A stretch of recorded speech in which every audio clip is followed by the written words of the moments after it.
ہارون صاحب، ہم وقفے پہ جانے سے پہلے سیاست کی بات کر رہے تھے اور بہت افواہیں ہیں کہ عمران خان کو گرفتار کر لیا جائے گا. بعض لوگ تو کہتے ہیں کہ ان کے مئی کا مہینہ ایسا ہے کہ جس میں ان کی جان کو بھی خطرہ ہے. آپ کو کیا لگتا ہے کہ یہ کچھ صداقت ہے یا اللہ بہتر جانے؟ بار بار یہ خبریں آتی ہیں، یہ اندیشے ہیں، یہ حقیقت ہے. دیکھیے ظاہر ہے ایک بار حملہ تو ہو چکا ہے وزیر آباد میں، بال بالی بچے. حملہ ہونے کے بعد پھر اس کا مذاق اڑایا گیا. رانا تنویر نے کہا کہ 100% یہ ایک ڈرامہ تھا. کوئی لوگوں نے کہا یہ کیسی گولیاں ہیں کہ جو مطلب یہ ہے کہ جب تک وہ مر نہ جاتا ہے اس سے صاف ظاہر تھا کہ ان کی تفتیش کا کچھ پتہ ہی نہیں. اچھا تفتیش کیا ہوئی جی؟ وہ تانے داری قتل ہو گیا. پہلے وہ جو FIR درج نہیں کی. یہ کیسا واقعہ ہے کہ قاتلانہ حملہ ہوتا ہے ایک آدمی پہ، اس کی FIR ہی نہیں درج ہوتی؟ یہ کیسا واقعہ ہے؟ تو پھر وہ جو JIT بنی اس کے خود سربراہ نے کہہ دیا کہ یہ مقدمہ خراب کر رہے ہیں، اس کے کاغذات ہی غائب ہیں. لیکن میں ایک بات جانتا ہوں، اسے گرفتار کیا گیا تو بھی اتنا بڑا ہنگامہ ہوگا کہ یہ حکومت نہیں سنبھال سکتی. اس کی کوئی حیثیت نہیں ہے. اس کی پاپولیرٹی آپ دیکھ رہے ہیں کیا ہے. لاہور سے شریف خاندان کا کوئی آدمی آسانی سے جیت نہیں سکتا. بہت مشکل ہے، تقریباً ناممکن. اور اگر خدا نخواستہ سانحہ ہو گیا تو وہ بے نظیر کے تو وارث موجود تھے نا جی. اس کی تو اس طرح سے بہنیں تو ہیں مگر وہ تو سیاست میں نہیں ہے نا، ابھی تک تو نہیں ہے.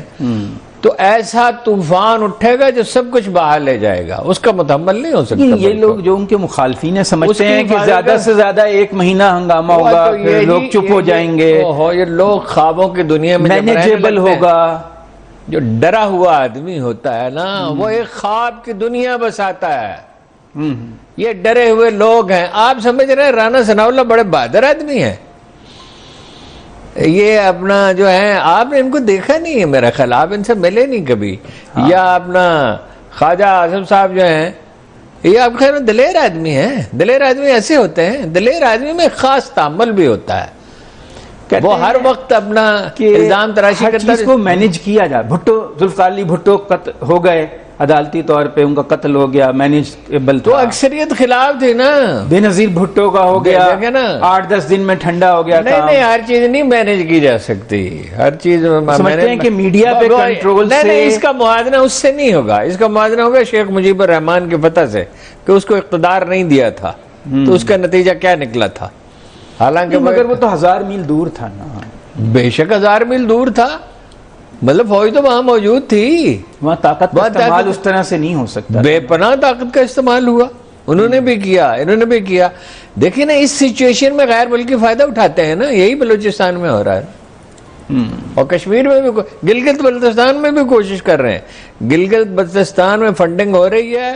چھوٹے چھوٹے گروہ پیدا کیے گئے ہیں جو پاکستان کے خلاف جنہوں نے نعرے لگائے. حالانکہ ان سے زیادہ محب وطن تو کوئی ہے ہی نہیں. وہ تو اپنی مرضی سے شامل ہوئے جنگ لڑ کے. پاکستان کی کمزوری کا بیرون عناصر فائدہ اٹھانے کی کوشش کر رہے ہیں. اسی لیے چیف آف آرمی اسٹاف نے کہا ہے دیکھیے اب پولرائزیشن اتنی ہو گئی ہے کہ کوئی آدمی مثبت بات کہے جس کو آپ پسند نہیں کرتے تو فوراً سب و شتم شروع ہو جاتا ہے. اسی لیے انہوں نے کہا وہ یہ کہہ رہے ہیں ماضی کو بھول جائیں. نیا پاکستان پرانا پاکستان چھوڑیں، ہمارا پاکستان مستقبل کی. ہاں یہی ان حالات میں وہ کہہ سکتے ہیں نا. ایک چیف آف آرمی اسٹاف یہی کہہ سکتا ہے اور کیا کہہ سکتا ہے. بات تو انہوں نے معقول کی ہے. وہ یہی کہہ رہے ہیں کہ فوج کا نقطہ نظر ہے، عوامی سرچشمہ ہے. یہ صرف ایک آدمی کا نہیں، سینٹر آف گریوٹی وہ کہہ رہے ہیں. تو سرچشمہ ہی ہوا نا کہ عوام ہی اصل میں طاقت. اور ان تو عوام کا جو ہے وہ بل کیسے بروکار آئے گی؟ الیکشن سے آئے گی. تو یہ تو کہہ رہے ہیں کہ اکتوبر میں بھی نہیں کرانا، اس سے بھی آگے لے جائیں گے. بھائی یہ دیکھیے یہ کہتے ہیں جی اکتوبر میں یہ اگر کرنا چاہتے ہوں جون جولائی میں کرا لیں. ٹھیک ہے. کہتے ہیں جی وہ وفاق کو نقصان پہنچے گا صوبائی اسمبلیاں ٹوٹنے اپنے الیکشن سے، تو وہ اکٹھے الیکشن کرا لیں، اس سے بات کر لیں. اگست میں تو ختم ہو رہی ہے. پیپلز پارٹی تو کہہ رہی ہے بات کر لیں. اسمبلیاں جو ہیں وہ اگست میں تو ان کی مدت پوری ہو رہی ہے، تو 1-2 مہینے پہلے ہو جائے گی. تو میں کہتا ہوں جولائی میں کرا لیں جی. اس کا اعلان کریں. جیسے ہی دیکھیں نا کاروبار ٹھپ پڑا ہے. اپنا ٹیکسٹائل جو ریڑھ کی ہڈی ہے آپ کی برآمدات کی بہت فیکٹریاں بیشتر بند پڑی ہیں, 40% پروڈکشن کم ہو گئی ہے, ٹھیک ہے, لیکن پراپرٹی جس میں کبھی اس طرح کا مندہ مجھے یاد نہیں ہے ساری زندگی میں ہوا, ایسا مندہ ہے کہ کوئی حد نہیں. بعض سوسائٹیوں کے لوگ بھاگے ہوئے لندن میں بیٹھے ہوئے ہیں کہ بھئی پیسہ خرچ نہیں کر رہے, ہر آدمی ڈرا ہوا ہے, سہما ہوا ہے. جیسے ہی آپ الیکشن کی تاریخ کا اعلان کریں گے معیشت ہو جائے گی, اپنا جو ہے فوراً ہی جس کو کہتے ہیں نا رویدگی شروع ہو جائے گی, جیسے مارچ اپریل میں لگتے ہیں, کمپلیں پھوٹتی ہیں. ہاں, تو اس کے بغیر نہیں ہو سکتا. آپ معیشت ہی تباہ کر لیں گے اپنی, یہ نہیں کتنی قیمت آپ بڑھائیں گے. آپ ڈالر کو 500, 700, 800 روپے پہ لے جائیں, کہاں لے جائیں گے؟ تو کاروبار پہنچ رہا ہے, یہ دنیا 290 کے قریب تو پہنچ چکا ہے.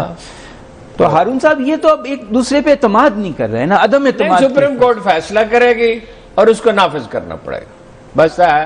اور اگر افہام و تفہیم کر سکتے ہیں, دیکھیے اس نے 2 دفعہ اشارہ دیا, جب وہ اشارہ دیتا ہے یہ اس کے کسی نہ کسی قریبی ساتھی کو گرفتار کر لیتے ہیں. 2 دفعہ اس نے کہا, فواد نے کہا, اپنا اسد قیصر نے کہا, ٹھیک ہے. آج کل گرفتاریاں تو خیر ہو رہی ہیں, کوئی ایسا ہو سکتا ہے کہ کوئی دوست ملک جو ہے گارنٹی دے دے, کیونکہ یہ لوگ تو ایک دوسرے پہ اعتماد نہیں کر رہے, انہیں بھروسہ نہیں ہے. ہونے کو بہت کچھ ہو سکتا ہے, وہ خاموشی کے ساتھ کچھ غیر جانبدار لوگ بروئے کار ہیں. اور وہ دیکھیں نا, وہ مشاہد صاحب جو ہیں جنہوں نے جو پوزیشن, اخلاقی پوزیشن انہوں نے اختیار کر لیا ہے, اور اسی طرح اپنا شاہد خاقان عباسی, مفتاح اسماعیل جیسے لوگ ہوں, دوسری طرف کے بھی لوگ ہوں کچھ اسی طرح کے, تو یہ ایک سے زیادہ گروپ بن سکتے ہیں. کوئی نہ کوئی فارمولہ تو بنانا پڑے گا, اس کے سوا تو کوئی چارہ نہیں ہے. یہ تو اب زیادہ دن نہیں چلے گا, یہ میں آپ کو یقین سکتا ہوں. سسٹینیبل نہیں ہے یہ رویہ دبا دیں گے, وہ جو کہتے ہیں ہم رہیں گے یا وہ رہیں گے. او بھائی فرض کیجئے 25% ووٹ ہیں نون لیگ کے, تو یہ 25% کہاں جائیں گے؟ یہ یہی رہیں گے نا. ایسا تو نہیں ہے کہ نون لیگ کی کوئی سپورٹ ہی نہیں, ان کی بھی اچھی خاصی سپورٹ ہے. یہی رہیں گے نا. تو یا ہم رہیں گے, اچھا یا ہم رہیں گے مطلب یہ رہنا تو ہم چاہتے ہیں. اگر آپ رہنا چاہتے ہیں تو آپ تو زیادہ سے زیادہ 20-25%, 30% چلیے, تو باقی 70% کہاں جائیں گے؟ تو پی ٹی آئی کے 60% ہم ہی کہاں جائیں گے؟ دبا کے رکھیں گے, کیا دبا کے رکھیں گے؟ غلام بنائیں. یہ تو تاریخ کا ایک اصول ہے, تاریخی تجربہ یہ ہے کہ اکثریت پہ اقلیت تادر حکومت کرتی ہی نہیں ہے. غیر ملکی نہیں کر سکتے ہیں جی, جو اتنے انگریزوں سے زیادہ اسکلفل تو یہ نہیں, ایک مافیا کی طرح اگرچہ یہ کام کرتے ہیں. آپ نے دیکھ نہیں لیا سعودی عرب میں نواز شریف صاحب کے ساتھ کیا ہوا, تنہا کھڑے ہوئے تھے, ڈپریس, وحشت زدہ. لیکن ہارون صاحب برما بھی تو ہے, شمالی کوریا بھی ہے, مصر بھی ہے. پاکستان نہیں ہے برما, پاکستان برما نہیں ہے, پاکستان شمالی کوریا نہیں ہے, پاکستان میں کوئی کمیونسٹ پارٹی کی حکومت نہیں ہے. مصر بھی تو ہے نا. نہیں ہے, پاکستان نہیں ہے نا. پاکستان میں تو ہر 8-10 سال کے بعد جو ہے وہ اپنا حکومتیں ہمیشہ تبدیل ہوتی رہی ہیں, اور ان کو تو عرصہ ہو گیا جی, ہر ایک کی عمر ہوتی ہے, 30-35 سال ہو گئے.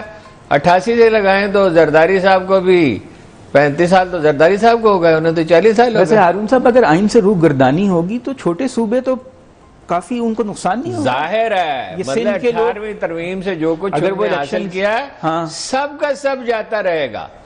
دیکھیں نا, اگر بالکل ہی تمام راستے بند ہو جاتے ہیں, امن و امان کی صورتحال جیسے 68-69 میں مولانا بھاشانی کی تحریک سے ہوا تھا اور ادھر بھٹو صاحب کی وجہ سے ہوا تھا, امن و امان بالکل تباہی کے کنارے پہنچ جاتا ہے, تو نہ چاہتے ہوئے فوج انٹرفیئر کرے گی نا, تو پھر تو ایک نئی سچویشن کا سیکیورٹی چھوٹے صوبوں کی. لیکن ضیاء الحق کو کیوں گوارا کیا گیا تھا اتنا عرصہ؟ بلوچستان والوں نے سکھ کا سانس لیا, وہاں تو فوج چڑھا دی تھی بھٹو صاحب نے, آپ کو یاد ہے, لوگ بھاگ کے افغانستان چلے گئے تھے, ان کو آنریبلی واپس لایا گیا, امن و امان ٹھیک کیا گیا. اگرچہ بلوچستان میں تو بات ہوتی ہے تو میں کرتا ہوں اور بہت کچھ کرنے کی ضرورت.